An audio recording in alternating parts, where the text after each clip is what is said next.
Sweep, le podcast sur la culture hip-hop.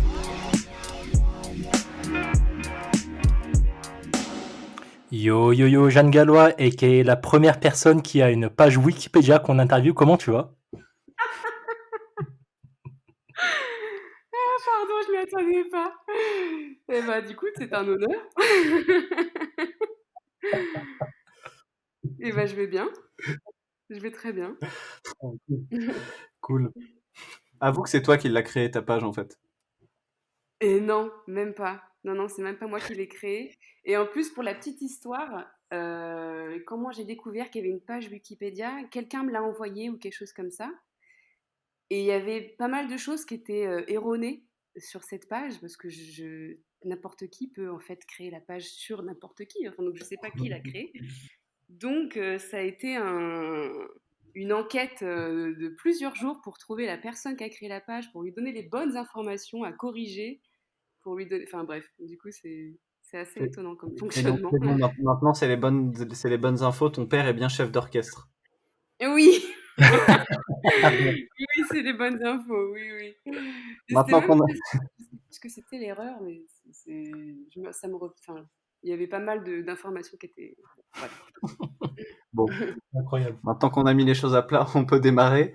Je me permets de nous présenter pour ceux qui découvrent le podcast sur cet épisode-là. Donc je suis avec Mathis, moi c'est Noé, on fait partie de l'association Nextape. Et le podcast s'appelle Sweep, donc ça s'écrit S-W-E-E-P. Et on est présent sur les différentes plateformes de podcast, donc Apple Podcast, Spotify, Deezer et YouTube. Donc bienvenue à ceux qui nous rejoignent, plongez dans l'univers. Et si cet épisode vous plaît, n'hésitez pas à aller voir les épisodes d'avant. Voilà. On est très content de te recevoir, Jeanne. La Merci. dernière fois que je t'ai croisé, qu'on a parlé en vrai, je crois qu'une des dernières choses que tu me disais, c'était que peut-être qu'un jour t'arrêterais de faire des créations artistiques et qu'à la place t'écrirais des livres. Oui, c'est vrai. T'en es, Ouais. t'en es où de ces idées-là? Ah, c'est encore un peu là. Ouais, c'est encore un peu là. Je fais un peu les deux en même temps, là, en ce moment. À la fois les créations, les tournées, et à la fois aussi ce travail plus d'ouvrage un peu plus littéraire. Donc disons que je suis dans une phase où les choses s'entrecroisent, et peut-être que ça va durer comme ça un certain nombre d'années. Mais ce qui est sûr, c'est que je ne créerai pas jusqu'à la fin de ma vie. Ça, je pense qu'il y a eu un début et il y aura une fin comme toute chose, et c'est très bien comme ça aussi. T'écris des livres sur quoi? Alors là, en ce moment, c'est un livre, je dirais, c'est un essai philosophique, si je puis dire, sur la condition humaine, voilà, au XXIe siècle. Et sur le D'accord. rapport à la spiritualité aussi au XXIe siècle. Qu'est-ce que la spiritualité aujourd'hui? Comment elle se concrétise? Qu'est-ce qu'elle signifie? Voilà, est-ce qu'elle existe encore ou pas? C'est un peu tout ça qui me questionne. Si tu le permets, avant de faire une petite plongée dans les différentes choses que tu fais, on peut peut-être démarrer par le commencement et savoir un petit peu qui tu es et ton parcours. Est-ce que dans un premier temps, tu peux te présenter en quelques mots? Alors oui, en quelques mots, eh ben, écoutez, je suis danseuse et chorégraphe, vraiment issue de la culture hip-hop de base. C'est-à-dire que ma danse, ma technique, elle est 100% hip-hop. J'ai aucune autre technique que celle-là, parce que c'est par les portes du hip-hop que je suis rentrée dans la danse. Et pour faire très bref, en quelques mots, aujourd'hui, je m'intéresse essentiellement à la recherche dans la danse en général, dans l'écriture chorégraphique en général. Donc je me suis un peu émancipée des codes du hip-hop, comme on peut le voir d'habitude. Mais voilà, ce que je fais aujourd'hui, c'est simplement essayer sur chaque création d'apporter quelque chose de nouveau sur ce que c'est qu'une conception chorégraphique. Et au-delà de tout ça, sur ce que c'est qu'être humain avant tout, un humain qui s'exprime sur un plateau. C'est avant tout aussi ça la cible de chacune de mes créations, vraiment. Et pour revenir du coup sur les tout débuts et sur le hip-hop, ça a été quoi ta porte d'entrée sur les tout débuts? T'as découvert comment le hip-hop? Alors, j'ai découvert la danse complètement par hasard dans le Forum des Halles à Châtelet, à l'époque où c'était encore un spot de danseurs, vraiment pour ceux qui connaissent, devant le UGC en bas là. Et je suis, comment dire ça, je suis restée bouche bée devant, déjà devant cette liberté énorme qu'avaient ces gens d'exprimer leur art comme ça, en posant leur sac dans un coin et en dansant, en mettant du son et juste en kiffant, vraiment. Libérés de toutes les institutions, libérés de tous les cadres. Enfin, déjà, j'étais fascinée par cette force-là et surtout les capacités qu'avait un corps de rentrer dans des dimensions physiques qui sont paranormales, quoi. J'étais restée complètement aussi subjuguée devant ça. Pour moi, c'était des extraterrestres qui dansaient. Et, euh, et j'avais toujours eu cette envie de danser depuis toute petite, mais qui avait été refoulée parce que dans la famille dans laquelle j'ai grandi, il n'y avait pas du tout de place pour ça.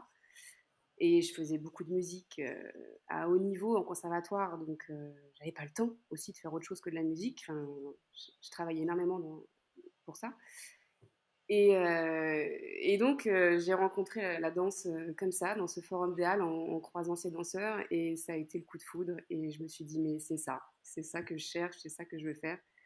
Et du jour au lendemain, j'ai complètement arrêté tout le conservatoire, toute la musique, toutes mes études, et je me suis livrée corps et âme à l'entraînement pour la danse, voilà, Et qu'est-ce qui se passe entre le moment où tu découvres la danse et ta première création que tu as créée en tant que chorégraphe?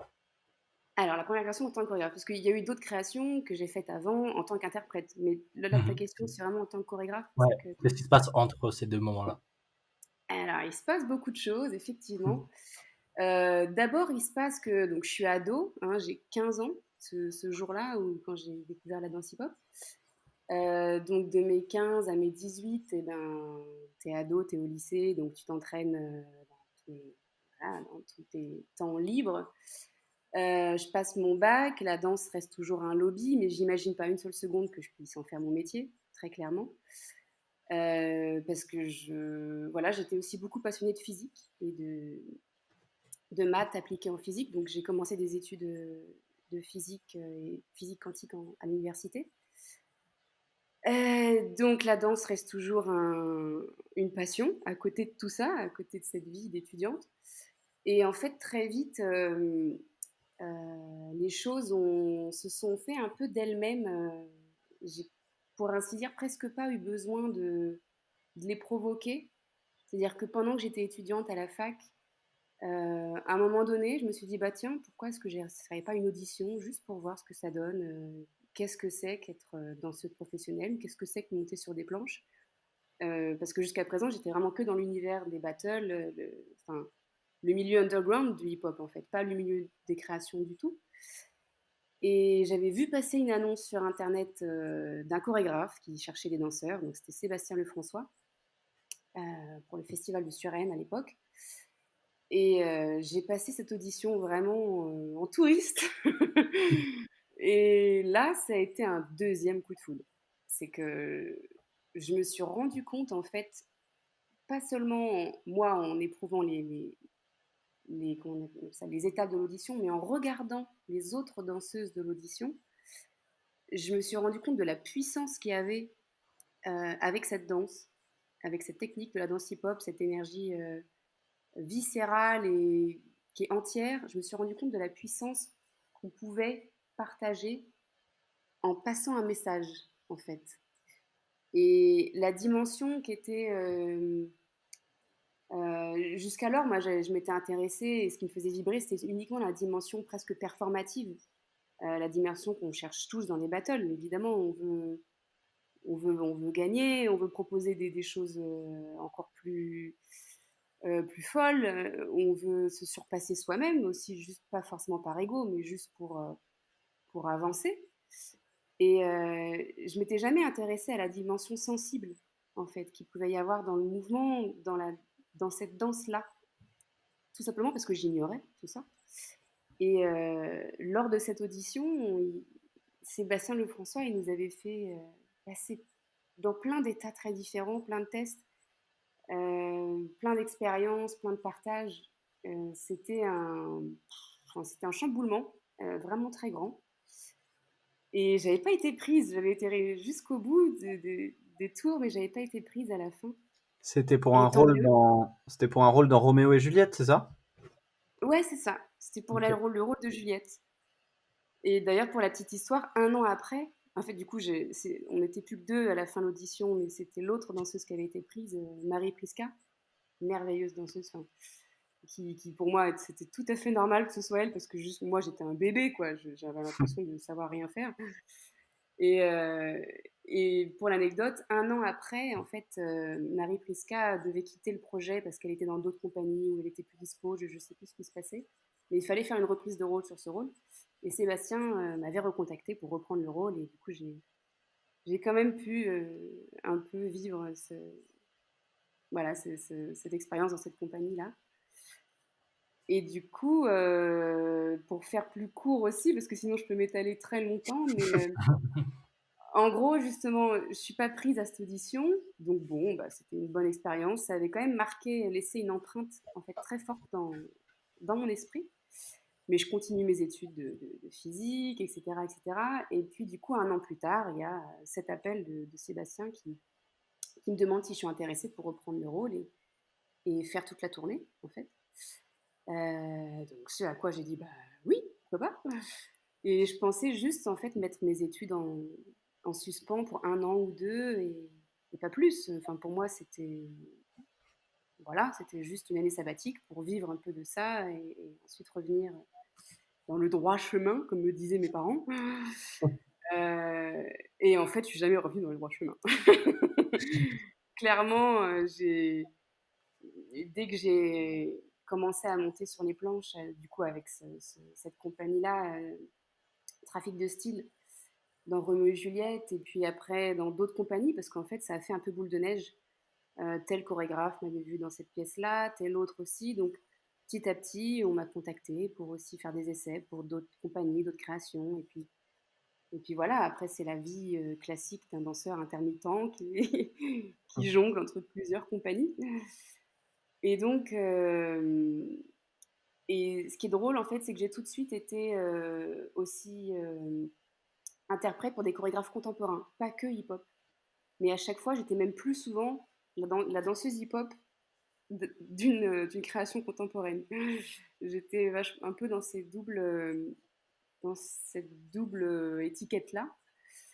Je pense parce que dès le début aussi, ma danse hip-hop, j'ai toujours un peu cherché à être en dehors des clous dès le départ, en fait, même avant de rentrer dans le milieu des créations. Dans les battles hip-hop, j'allais jamais vraiment très loin parce que j'étais trop expérimentale. Donc, à l'époque, la Et catégorie pardon, expérimentale n'était pas très répandue. tu, tu cherchais à être en dehors des clous par besoin de te différencier ou simplement par curiosité et par goût, le hip-hop c'était quelque chose de trop petit pour toi? Ah, je pense pas que c'était quelque chose de trop petit. J'admire, comment dire, je suis fascinée par ceux qui sont puristes, les puristes dans chaque catégorie. Je trouve ça d'une puissance magnifique et très importante. Mais non, naturellement, en fait, j'avais besoin de juste être curieuse, de chercher de nouvelles choses, tout en m'imprégnant de ce qui existe déjà.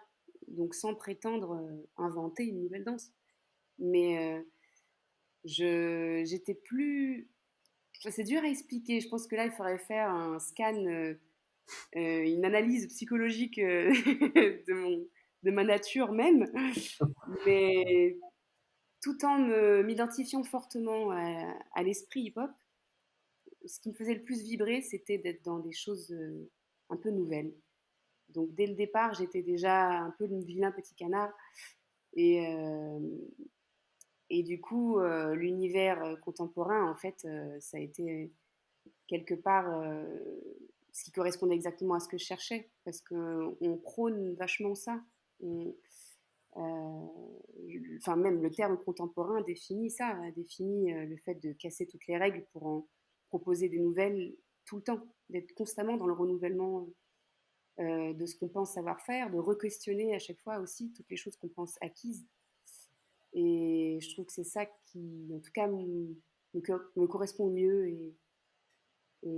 Et voilà, après, tout est important. C'est important d'avoir des puristes qui sont bien là et qui nous rappellent aussi quelles sont les vraies bases, les fondamentaux, les bases, même, enfin, tous les pas, les steps. Ça reste une vraie sagesse. Mais voilà, je pense qu'il faut un peu de tout dans un monde pour être heureux. et, euh, et voilà. Ok. Donc de fil en aiguille, t'enchaînes différentes compagnies. Et en 2012, tu te dis, pour des raisons que tu vas nous expliquer, peut-être qu'il faudrait que je crée ma compagnie. Oui, alors ça s'est pas fait tout de suite comme ça. Je me suis d'abord dit, peut-être qu'il faudrait que je crée quelque chose comment dire, qui me correspond vraiment moi véritablement. Je voulais juste en fait faire le bilan de toutes les expériences que j'ai eues avec différents chorégraphes. Quelque part, j'avais l'impression de ne plus savoir vraiment qui j'étais. Le fait d'avoir dansé sous la gestuelle d'un tel, sous la gestuelle d'un autre, sous la direction d'un tel. En fait, tu cumules une expérience énorme. Et si tu fais pas un peu le point, un peu le bilan, une synthèse de tout ça, tu peux vite te perdre. Et j'étais un peu à cet endroit-là, en fait. Je savais pas trop, voilà, qui j'étais artistiquement. Et donc, ce qui fait que je me suis enfermée pendant 3 semaines dans un studio à Suresnes, d'ailleurs. Le théâtre de Suresnes m'avait donné accès à un studio pendant 3 semaines. Enfermé, c'est-à-dire? Enfermée, enfin, je me suis pas enfermée littéralement jour et nuit, mais Ok. je me Genre le suis soir, tu rentrais chez toi à manger quand même, quoi. oui, oui, oui, je dormais pas là-bas. Non, parce que Mais- te connaissant un petit peu, ça ne m'aurait pas complètement étonné. C'est pour ça que je demande une précision. Ah oui, c'est vrai que bah, ça c'est un autre type de recherche, mais oui, enfin, j'aime bien en fait m'isoler, vraiment. Je ressens souvent ce besoin-là. Et à cette époque-là, donc je m'étais en fait, voilà, je m'étais fait une résidence toute seule pendant 3 semaines en studio, donc du Tu dis matin jusqu'au soir. toute seule, c'est-à-dire que t'as même pas de regard extérieur ou d'amis qui viennent apporter un œil sur ce que tu es en train de faire. Ah non, ah oui, non, impossible. Ok, ok. Impossible, vraiment impossible. Pourquoi impossible? Parce que dès lors qu'il y a quelqu'un qui est là, même avec toute sa bienveillance, ou même si c'est un vrai pote, quelqu'un de familier, c'est quand même une perturbation extérieure qui peut simplement t'éloigner de ta réelle nature, en fait. T'éloigner de tout ce dont t'as pas envie de voir. Tu vois, on a tous hein, des grands démons à l'intérieur de soi qu'on n'a pas forcément envie de faire face. Et la seule solution pour vraiment les travailler et en faire quelque chose, c'est de se mettre face à un miroir. Et si quelqu'un est là, tu te regardes pas vraiment toi dans le miroir. Tu regardes qu'est-ce que lui regarde de toi à travers ce que tu penses être un miroir. Donc il y a tout de suite une interférence. Et c'est pour ça que j'avais besoin vraiment de me retrouver complètement seule. Et, euh, et ça a été en fait une première expérience de retraite, effectivement, pour la petite histoire, enfin, c'est pour ça que tu faisais allusion aussi à mes autres expériences de retraite plus tard, très différentes, mais ça a été une première expérience où, comment dire, je me filmais en fait des heures et des heures en impro. En plus, à l'époque, il n'y avait pas de caméra avec des cartes SD de 150 gigas. C'était des cassettes VHS, toutes petites, mais c'était quand même des cassettes VHS. En plus, c'était il n'y a pas longtemps, hein, 2012. On a l'impression que c'est hier, mais c'était pas aussi répandu que ça. Donc, je me rappelle que je me filmais. Bah voilà, j'avais acheté plein de cassettes et je me filmais des heures et des heures. Et après, je regardais. En fait, je passais des heures le soir en rentrant à visionner toutes ces impros. Euh, et j'ai vidé mon sac en fait pendant. Ça a duré, je pense, 5 jours entiers d'impro. où je partais dans des délires complètement, complètement fous. Des fois, il n'y avait rien qui sortait, mais des fois plein de trucs, des fois trop. Et en fait, c'était tellement fort ce que je vivais que j'ai voulu en faire une petite pièce, au moins un travail d'écriture. Et à cette époque-là de ma vie, je vivais aussi quelque chose d'assez difficile dans ma famille, notamment avec mes parents par rapport au fait que j'ai arrêté les études pour la danse. C'était un calvaire à la maison à chaque fois parce que j'étais pointée du doigt comme,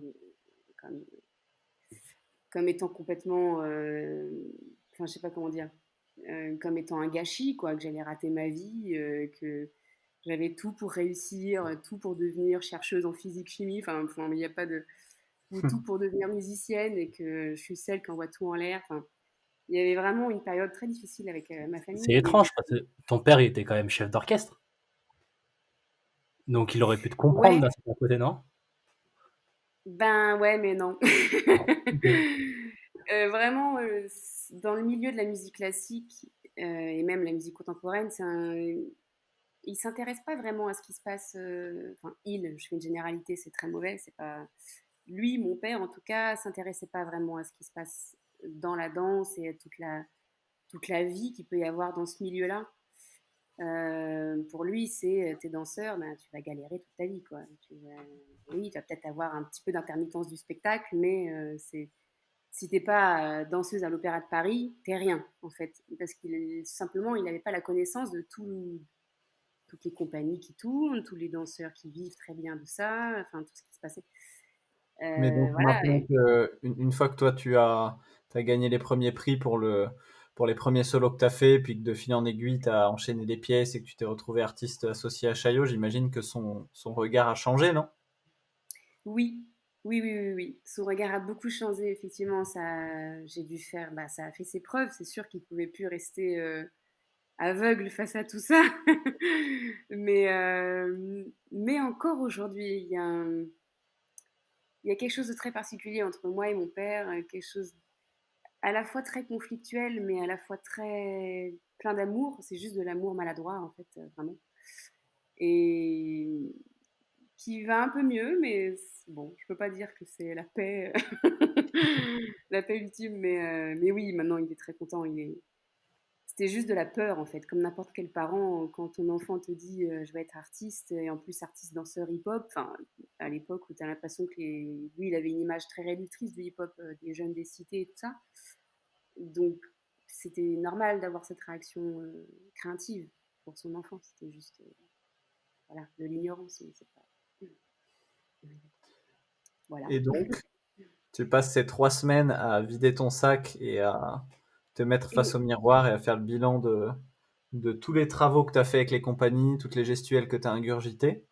Et de c'est ça, ça. on Et ressort de un ça, on solo. ressort, ouais, un solo que j'ai baptisé P égale MG, parce que justement, à force de visionner en fait toutes ces impros, il y avait systématiquement quelque chose d'extrêmement lourd de ce que je voyais quand je me regardais moi danser. Il y avait un poids énorme dans mon corps, j'étais sans cesse, il y avait quelque chose de lourd qui me tirait vers le bas. Et donc cette gravité décuplée en fait. Et, euh, et j'ai décidé en fait de tirer, c'était un petit bout de ficelle que je voyais, et j'ai juste décidé de le tirer, de voir quelle pelote je pouvais en fait développer avec ça, avec cette espèce de poids psychologique que j'avais à l'intérieur de moi. Et cette déstructuration, j'avais quelque chose de complètement disloqué dans le corps que j'avais pendant que je dansais.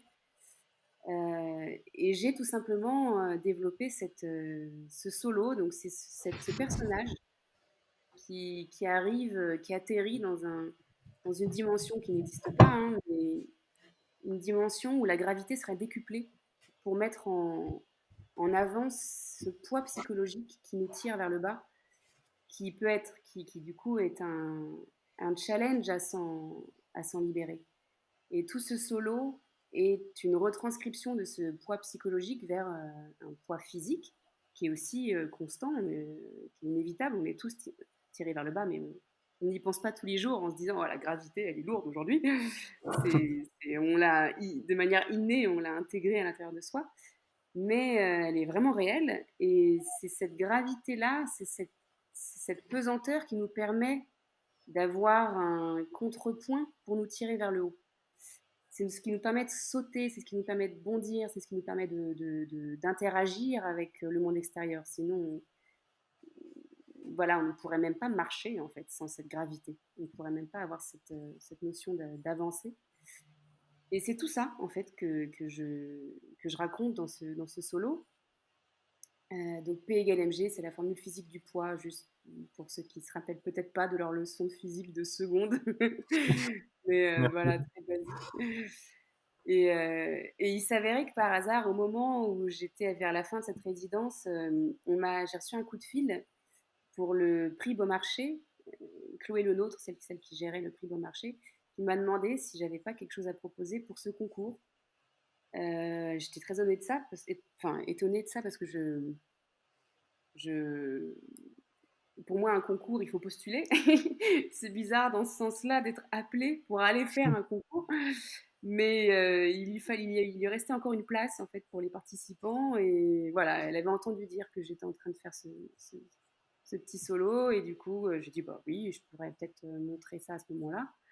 Parce que clairement, à la base, je voulais pas du tout montrer ce travail. C'était quelque chose de tellement personnel que ça m'était pas venu à l'idée de me dire je vais en faire un vrai spectacle, quoi. Et donc, je participe à ce concours un mois plus tard et puis je gagne le prix. Et du coup, ça fait boule de neige, en fait. Et il y avait un certain nombre de programmateurs qui étaient dans la salle. Euh, et puis voilà, ça, ça, ça a eu une petite tournée. Et puis je l'ai proposé du coup à d'autres concours à l'étranger aussi, pas que en France, et auxquels j'ai aussi gagné les prix. Et du coup, voilà, ça c'est vraiment un peu tout s'est aligné comme un peu, j'ai envie de pas dire par magie, c'est trop féerique de dire ça comme ça, mais il y a quand même quelque chose qui m'a un peu dépassée, si je puis dire. Ça, c'est vrai. Et Et qui... c'est marrant parce que du coup, quand tu t'enfermes ces 3 semaines-là, j'imagine que t'as aucun objectif particulier. Tu t'étais pas dit, il faut que j'en sorte avec une production particulière, un solo, quelque chose. Non, j'avais juste l'objectif d'aller mieux, moi, psychologiquement. Juste, enfin, pas d'aller mieux, c'est pas que j'allais mal, j'étais pas au bord du suicide, hein, mais j'étais décentrée, j'étais pas centrée à l'intérieur de mon corps. Il manquait un ancrage et il manquait une ligne directrice claire sur qui je suis, qu'est-ce que je fais là, pourquoi. Et là, à la fin, c'était très clair. Je savais, même si c'est dur de l'écrire par les mots, là, à la radio, c'est, je pense que tous ceux qui ont regardé ce solo ont plus ou moins pu sentir ça, euh, cette comment dire, cet engagement entier du corps que je propose, que j'ai. Et voilà, ceux qui connaissent l'envers du décor savent qu'est-ce que je raconte clairement aussi de manière explicite, mais c'est aussi ouvert à tous, chacun se fait sa propre interprétation. Et voilà, mais bon, en toute modestie, je suis pas du tout persuadée d'avoir trouvé le secret de la danse, hein, pas du tout, je cherche encore. Mais il y avait quelque chose qui était très habité dans ce solo et qui, je pense, les gens le percevaient, quoi, tout simplement. Donc là, tu as ta petite carrière solo qui commence et puis qui décolle. Quand est-ce que tu en viens à créer la compagnie Burnout? Et ben en fait, très vite après, au cours de l'année, en fait, parce que Ok. toutes les dates qui ont été générées grâce à ce concours, à chaque fois, clairement, on me demandait, bon, bah alors, il faut un contrat avec ta compagnie. Je fais, mais quelle compagnie? J'ai pas de compagnie. Eh ben, il faut un contrat avec quelque chose. Donc, clairement, bah, tu t'intéresses à la dimension plus administrative de qu'est-ce que c'est qu'une compagnie, juste pour pouvoir faire tes dates, parce que sinon, tu n'es pas programmé. Enfin, il faut bien qu'il y ait une structure qui supporte, en fait, tout ça, parce que ça génère une économie et quelque chose. Et du coup, ça a été très vite, en fait, créer une compagnie. C'est un dossier que tu envoies à la préfecture et hop, ça y est, ta compagnie, elle est créée. Mais clairement, au début, ça avait un peu rien dire, parce que ma compagnie, c'était moi toute seule, quoi. Donc, oui, ma compagnie, je l'ai créée en 2000, du coup, fin 2012, début 2013. Mais pendant longtemps, j'étais toute seule à faire marcher toute la petite maison. Et, euh, et du coup, je pourrais dire que la vraie compagnie, pour moi, le vrai sens du terme, d'avoir une équipe autour de moi qui s'occupe de l'aspect administratif, une équipe technique, et d'avoir aussi des danseurs qui intègrent l'esprit que j'avais, l'esprit chorégraphique que j'avais.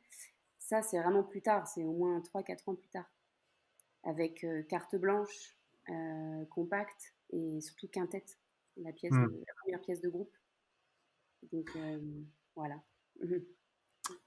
Tu parles souvent de recherche, que ce soit quand tu as démarré ton premier solo sans savoir que tu le démarrais du coup, mais même dans chaque pièce, tu disais au début de l'interview que c'est comme si tu entreprenais une recherche sur un nouveau champ de ce que c'est que bouger, ce que c'est que d'être humain.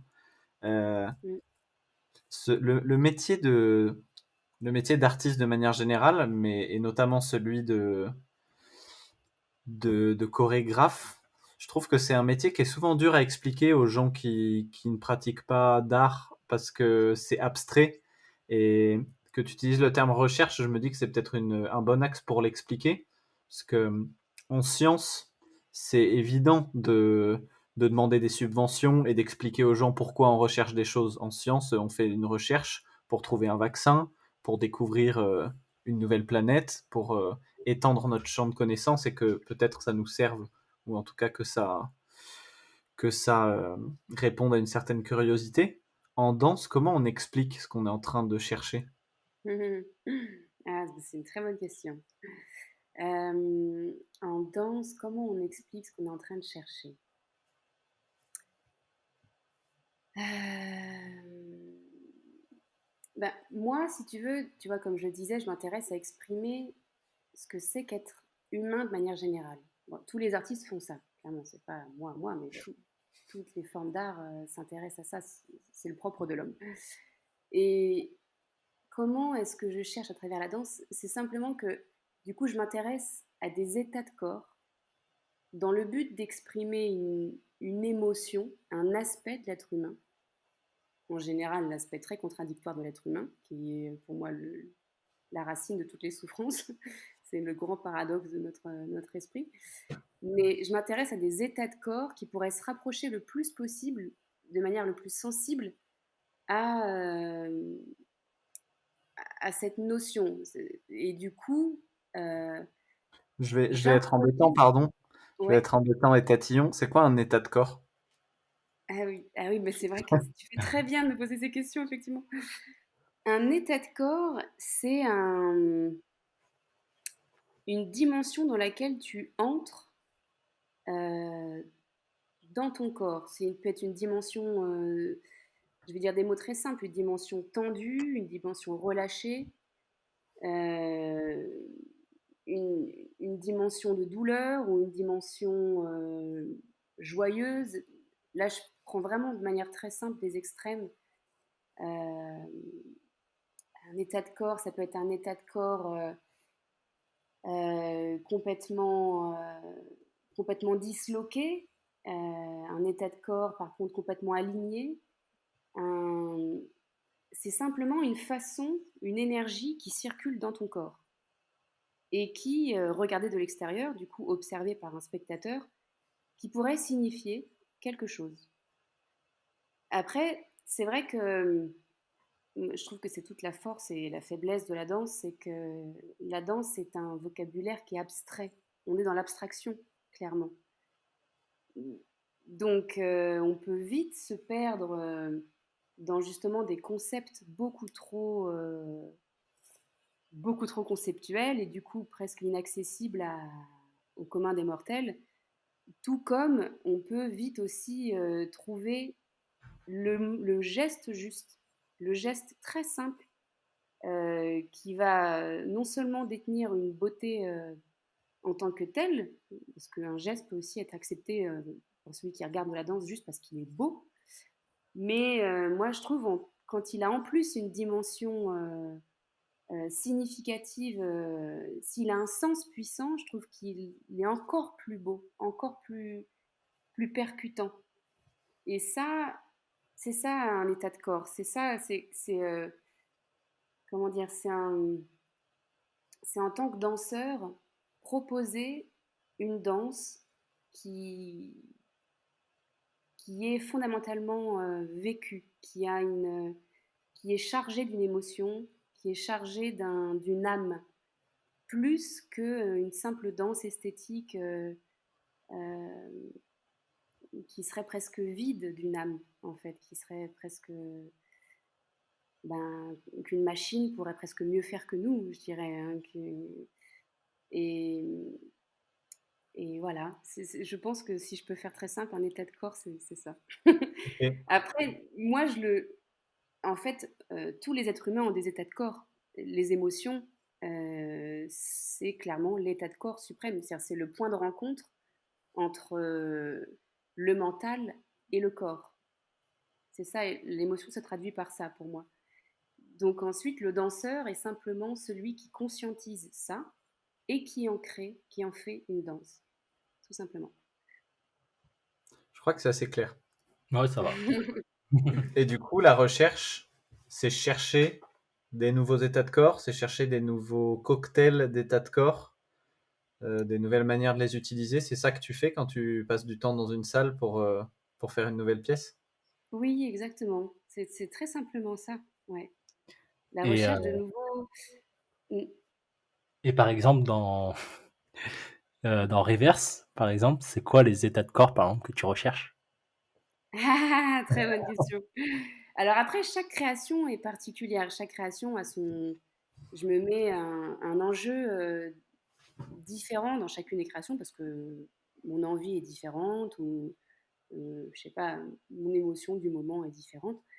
Mais du coup, l'état de corps dans Reverse, c'est une contrainte euh, technique qui amène à montrer une facette absurde de l'humain.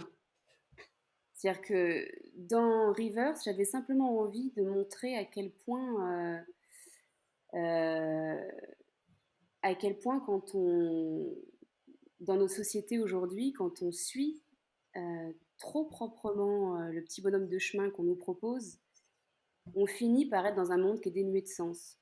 On finit par être dans son système de métro, boulot, dodo, par voilà, d'être complètement consensuel, et on finit par s'éloigner complètement de ce qui nous allume, nous, en tant qu'êtres humains, et du véritable sens de la vie, en fait, de qu'est-ce que c'est que l'altruisme, qu'est-ce que c'est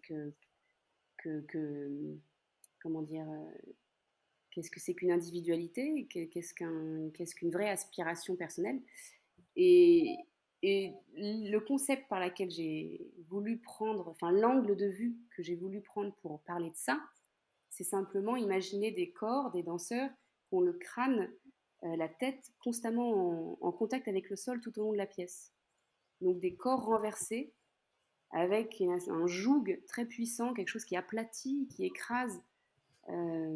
C'est très premier degré en fait, hein, et je l'assume complètement. Euh, donc l'état de corps que j'ai eu envie de faire traverser, c'est un état presque absurde.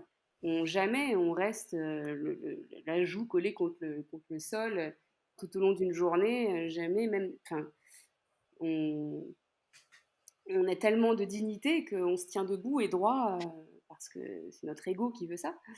Mais, mais voilà, du coup, dans River, c'est ça que j'avais envie de développer. Vraiment, et ça a amené, en fait, voilà, cette simple idée amène en fait une déclinaison presque immense de gestuels possibles à proposer, de techniques à développer, à trouver pour pouvoir répondre à cette contrainte-là. Et ça, c'est la création chorégraphique. C'est que Hmm. on est tout de suite obligé c'est presque une stimulation cognitive. On est obligé d'aller d'aller trouver des solutions autres que le confort habituel. Et Et juste pour aller au bout du bout de ma question, donc chercher c'est ça, mais pour reprendre la comparaison avec un scientifique qui va chercher un vaccin, est-ce qu'il y a une utilité pour les gens à ce qu'il y ait des artistes qui cherchent ces nouvelles choses? c'est encore une super question. Oui, ben oui, franchement, oui. Moi, je suis intimement convaincue qu'il y a une utilité. L'utilité, elle est très simple, c'est d'essayer d'éveiller les consciences, très simplement. Plus que de proposer une expérience esthétique, parce qu'évidemment, on peut toujours aussi aller se dire, je vais aller voir un spectacle de danse pour le kiff, et c'est tout à fait valable et tout à fait noble aussi. Enfin, c'est avant tout comment dire, proposer une pièce, enfin, aller voir un spectacle de danse, c'est aussi pour se réjouir de ce qui existe dans la danse et se réjouir d'un beau moment, mais pas que. Ce serait trop beau, on serait dans le meilleur des mondes, oui, mais malheureusement, on est loin d'être dans le meilleur des mondes. Et pour moi, le rôle de l'artiste, il est de questionner, en fait, qu'est-ce que c'est que le progrès. Il est de questionner sur qui on est, qu'est-ce qu'on fait là. Euh, oui, juste la notion de progrès, qu'est-ce que ça veut dire? Est-ce, est-ce que le progrès est dans cette avancée technologique ou est-ce que le progrès est plus dans une avancée philosophique et altruiste? Est-ce que, voilà, et une pièce chorégraphique, pour moi, elle a une puissance énorme, c'est qu'on peut vraiment faire passer un message à travers ça. Euh, on a même ce devoir, je trouve, en tant qu'artiste, de pas forcément donner une morale dans les spectacles qu'on propose. Il y en a qui le font, c'est très bien aussi, mais euh, juste apporter un miroir sur le monde d'aujourd'hui, une facette de la société d'aujourd'hui, et qu'est-ce qu'on en tire? Est-ce qu'on l'accepte ou est-ce qu'au contraire, on essaye de l'améliorer? Et voilà, c'est tout simplement ça. En fait, souvent, les gens, c'est ça aussi, ils acceptent ça pour tout ce qui est l'univers cinématographique, pour les films, pour tout ce qui est de l'ordre de l'image aussi, de la photographie. Mais pour ce qui est de la danse, beaucoup ont du mal à accepter d'avoir une pièce chorégraphique qui soit douloureuse. Ils veulent tout de suite, enfin, beaucoup veulent voir quelque chose de beau et il faut que ça les distrait, il faut que ce soit performatif. Il y en a encore beaucoup qui ont cette attente-là d'une pièce chorégraphique, mais je trouve que c'est un peu une erreur. Il faut attendre d'une pièce chorégraphique aussi qu'elle nous montre les déficiences de l'être humain. Et c'est pas forcément qu'une expérience belle, mais c'est voilà, c'est mon humble avis. Et t'as l'impression de réussir à le faire ou pas? Enfin, parce que moi, genre, personnellement, à chaque fois que je suis allé voir un spectacle, je me suis jamais dit, ah là, elle a voulu me montrer la déficience de l'être humain et de la société. Waouh, c'était chaud, tu vois. Genre, à chaque fois, je me suis plus dit, je sais pas, ouais, c'était trop beau. Ou... Enfin, je reste quand même dans un truc, genre, juste, c'était de la danse, c'était beau, j'ai c'est kiffé les tableaux et tout ça, mais jamais, genre, je vais me dire, waouh, c'était cette partie de notre société où elle a voulu retranscrire cette chose chez les humains ou des trucs comme ça. Et est-ce que toi, tu as l'impression de réussir à le faire ou pas? Je pourrais pas dire que j'ai l'impression de réussir. Très honnêtement, en toute humilité, et c'est pour ça que je continue de créer encore, c'est que j'ai pas encore trouvé ce qui me comblait, mais j'ai la prétention de chercher. Après, euh, après tout est, comment dire, vraiment subjectif. Il y a une œuvre d'art, c'est ça aussi et une œuvre chorégraphique en particulier, nous, elle échappe complètement au créateur à partir du moment où elle est présentée devant un nombre de gens qui vont chacun l'interpréter à sa propre manière. Ça pourrait faire référence à ce que je disais depuis le début. La force et la faiblesse de la danse, c'est son abstraction. C'est que du coup, elle peut être universellement. On peut communiquer de manière universelle avec un spectacle de danse, mais le côté abstrait fait que celui qui regarde un spectacle de danse doit quelque part se démerder avec ses références, avec son expérience personnelle, doit se démerder pour lire et pour traduire ce que le ou la chorégraphe a voulu transmettre. Ouais, pour Donc, traduire et aussi se laisser transpercer aussi par un message qui se passerait de mots. Et en plus, du coup, j'ai envie de te répondre à toi, Mathis, sur... moi aussi, j'ai rarement ressenti des choses qui allaient au-delà d'un goût esthétique quand j'allais voir des spectacles de danse. Mais je pense aussi que moi, je sais que j'ai une déformation professionnelle de ouf et que quand je vais voir des spectacles de danse, c'est que toutes les connaissances que j'ai vis-à-vis de la danse, c'est comme un écran qui fait que il y a peut-être des choses que tu vois qui rentreraient pas, qui fait que quand je vais voir du cinéma par exemple ou que je lis un livre, vu que j'ai très peu de connaissances dans ces choses-là, il n'y a pas d'écran entre moi et l'œuvre, tu vois. Je sais que dans la danse, moi ça a été rare qu'il se passe ce rendez-vous-là avec une mm, création de danse. oui, bah, parce que oui, on a le. Mais en fait, quand on regarde un spectacle de danse, il faut vraiment avoir. Il y a une forme de lâcher prise en tant que spectateur. Il faut abandonner tout code qu'on attend. Il faut se laisser porter. Et ça demande c'est une forme d'exercice presque spirituel aussi. Il faut Mm. essayer de lâcher voilà, ces identifications habituelles et, et simplement essayer de rentrer sur... C'est aussi une expérience physique hein, pour celui qui regarde, vraiment. Pour moi, regarder un spectacle de danse, je- automatiquement, le cerveau, on se met dans le corps du danseur qui est sur scène et qui est en train de danser. On, est, on essaye automatiquement de ressentir ce que lui ressent. Et si sa danse à lui est habitée par, par un message, une émotion, automatiquement on va l'être aussi. Alors après, ensuite, concrètement savoir qu'est-ce que le chorégraphe a voulu passer comme message, qu'est-ce qu'il dénonce, qu'est-ce qu'il questionne, ça demande une réflexion un peu plus poussée euh, qui clairement peut aussi, comment dire, ça s'aiguise avec l'habitude, avec la familiarité qu'il y a d'aller voir des spectacles de danse. Et après, Mathis, peut-être qu'un jour ça va arriver, hein, tu vas voir une pièce et tu vas dire ah. Parce Ouais, que, j'espère. mais en fait, en général, tiens-toi bien, parce que les pièces qui sont les plus bouleversantes ne sont pas forcément les pièces qu'on a appréciées le mieux au tout départ. Hmm. C'est des pièces qui, plusieurs semaines plus tard, plusieurs mois plus tard, te reviennent, des moments forts qui te reviennent à l'esprit, des images, des symboles. C'est ça aussi, c'est surtout les symboles qu'il faut réussir à déceler. Et c'est pas évident pour nous qui avons l'habitude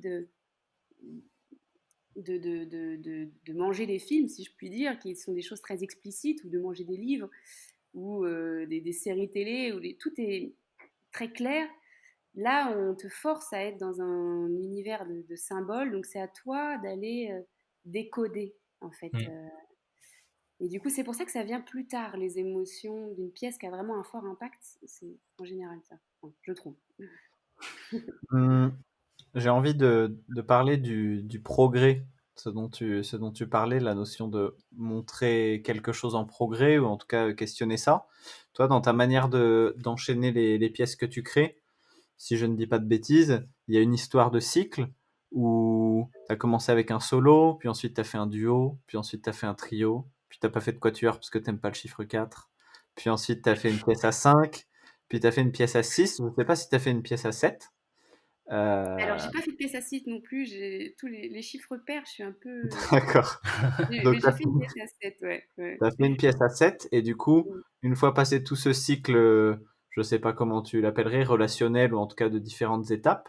Là, tu vas sortir dans une semaine à nouveau le début d'un nouveau cycle qui est un solo, qui s'appelle Ineffable.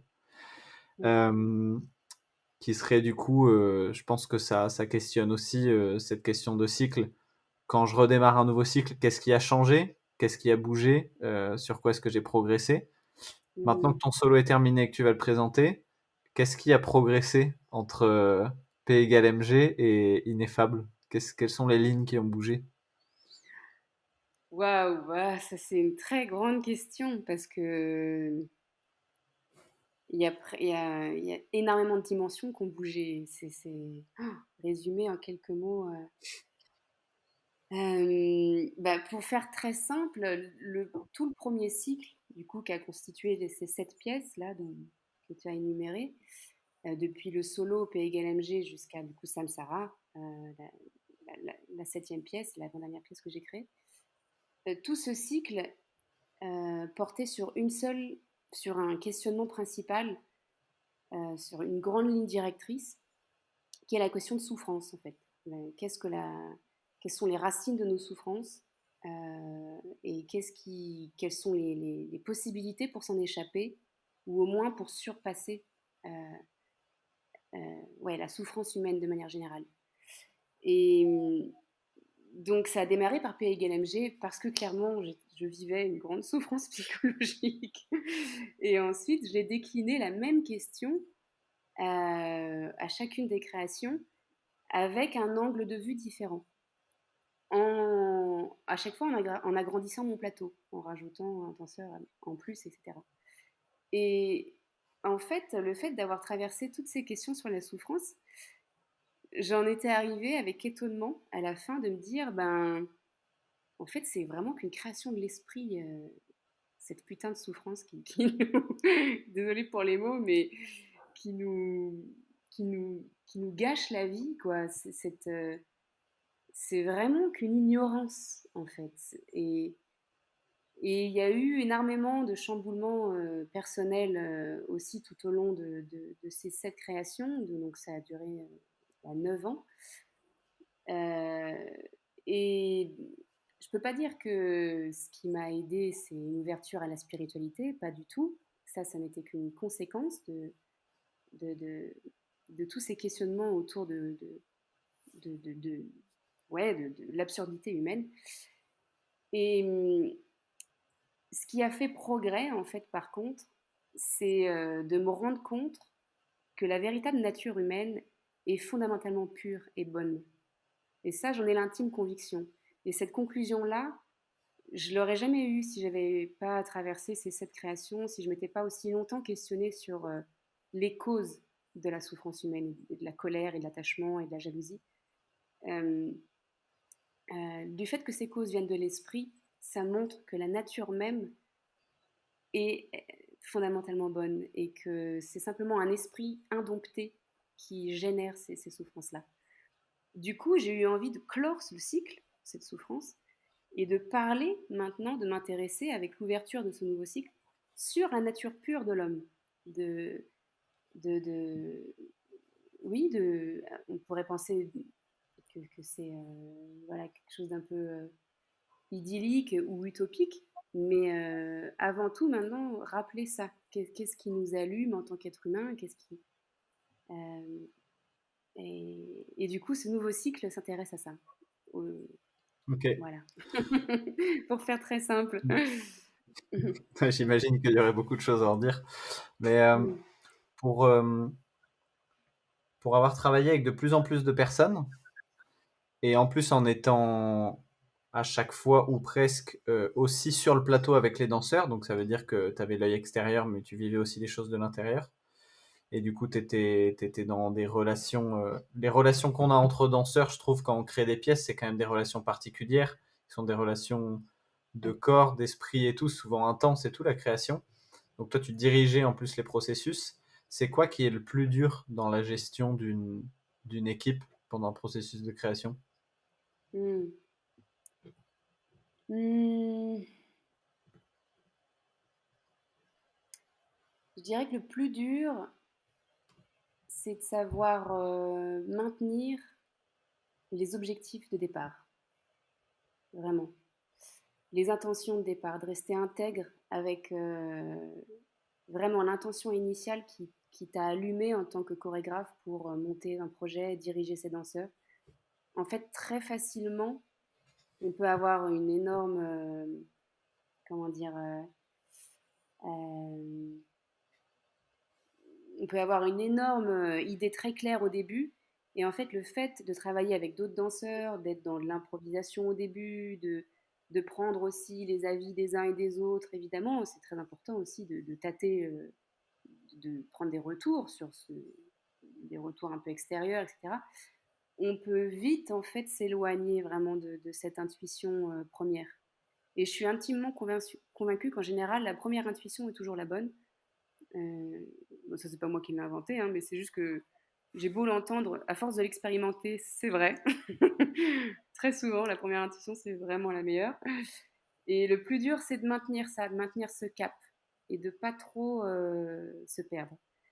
Après, il y a plein d'autres choses qui sont difficiles aussi. C'est-à-dire, il y a dans cette création, dans une création chorégraphique, il y a le rapport humain qui est extrêmement important.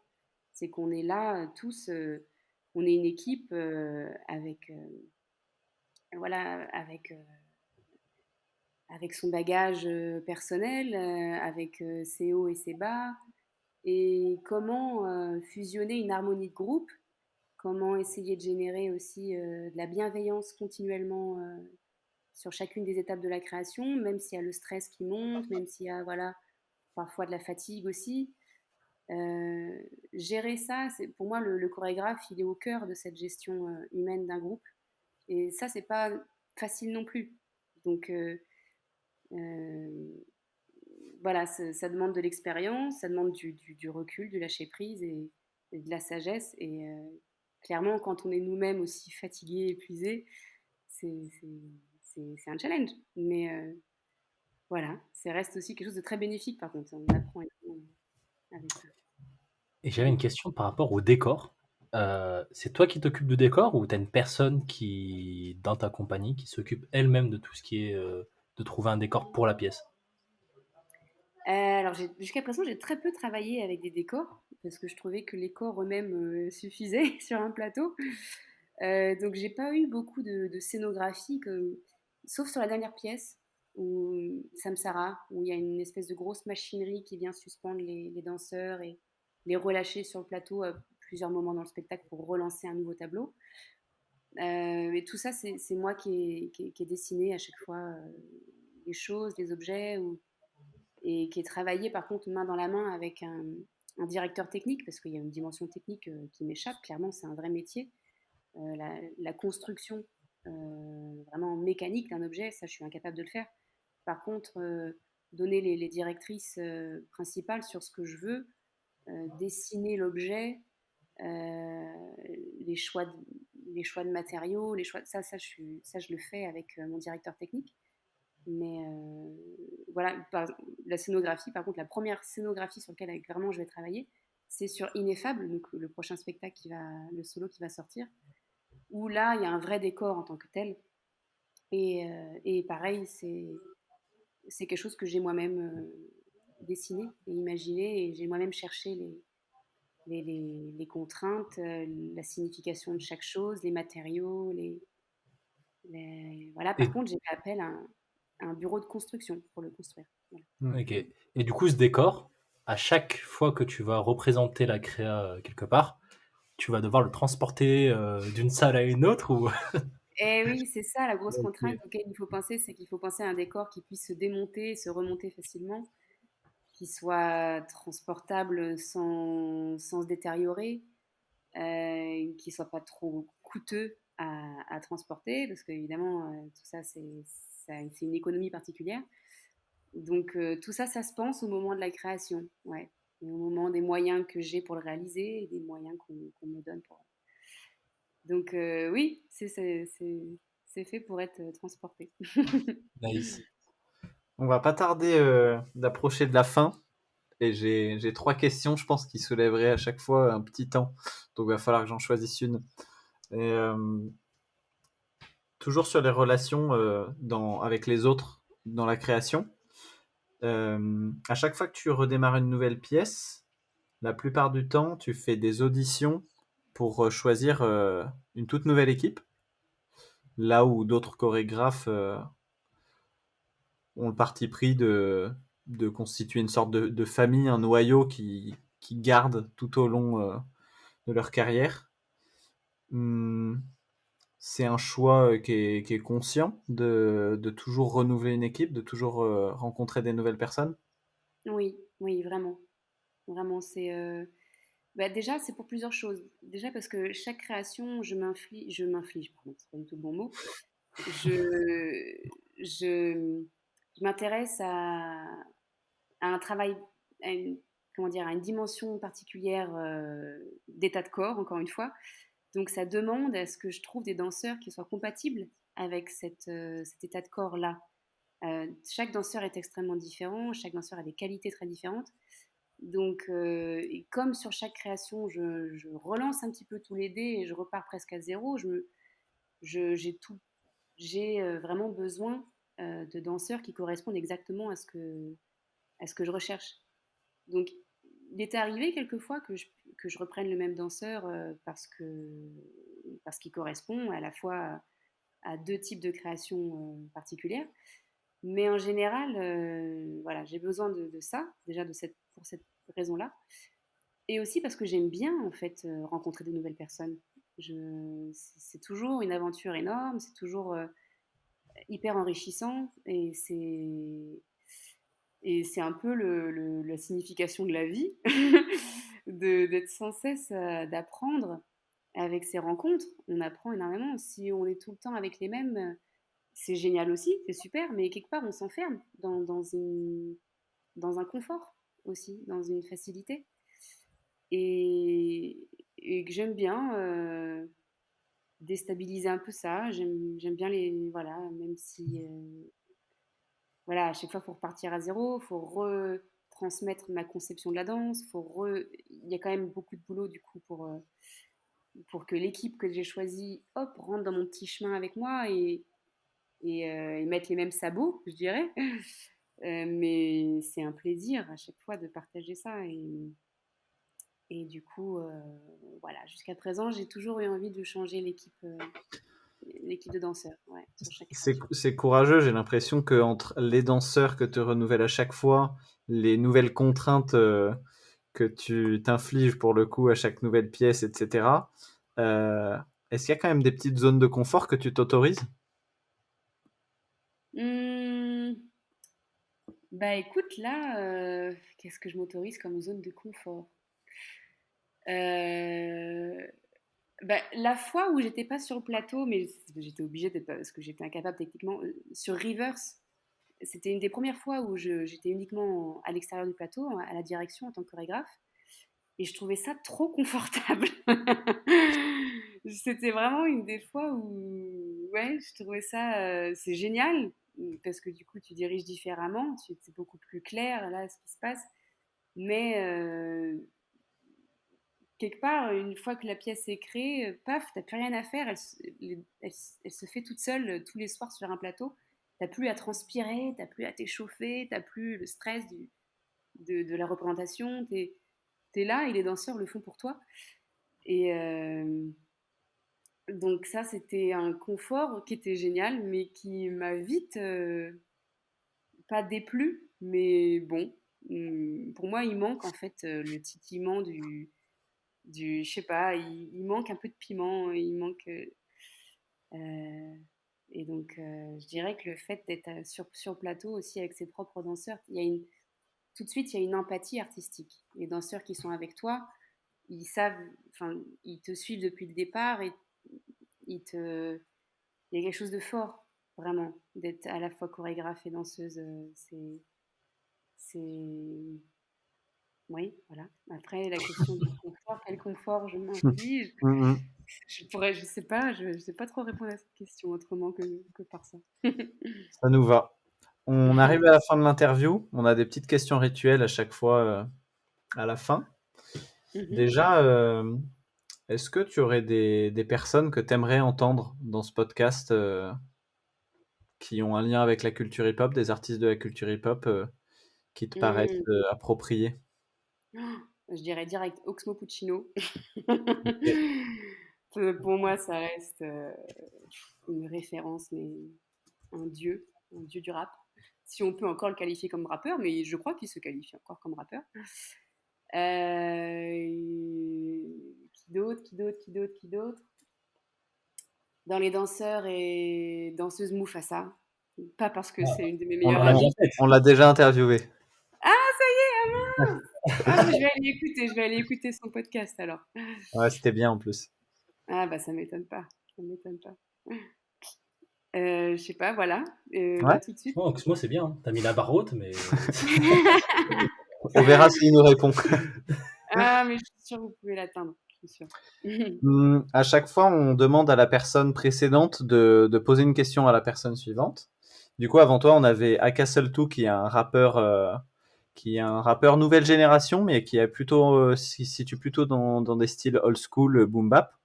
Et donc c'est marrant, ça va complètement contraster avec la couleur qu'a eu notre conversation, parce que lui, il a rien à voir avec le monde de la danse, il connaît très peu. Et sa question, en sachant que tu étais une chorégraphe de danse et tout, c'était, il se demandait pourquoi le hip-hop était, ou en tout cas la danse, était de moins en moins représentée dans les clips actuellement. Pourquoi on voyait de moins en moins de danseurs hip-hop dans les clips comparé Hmm. Ah, Hmm. bon. Pourquoi est-ce que la danse est de moins en moins présente dans les clips? Oh, ah bah écoute, ça je sais pas. Peut-être parce qu'on a enfin considéré la danse hip-hop comme un art à part entière et qu'on a arrêté de le mettre derrière un chanteur ou un rappeur comme décor. Comme décor d'un clip, peut-être, voilà, on s'est intéressé maintenant à la vraie force du hip-hop, de la danse elle-même, quoi. C'est Je peut-être suis pour ça. d'accord. La personne qu'on reçoit après toi, donc on te l'a dit, c'est Sonia Ouais. Belladj. Est-ce que tu peux la décrire en 3 mots? Puissante. 3 mots, donc alors ça fait déjà un mot. Puissante. Deuxième mot, touchante. En tout cas, dans la pièce que je l'ai vue pour Anne Nguyen, j'ai été très touchée de sa présence. Et troisième mot pour Sonia.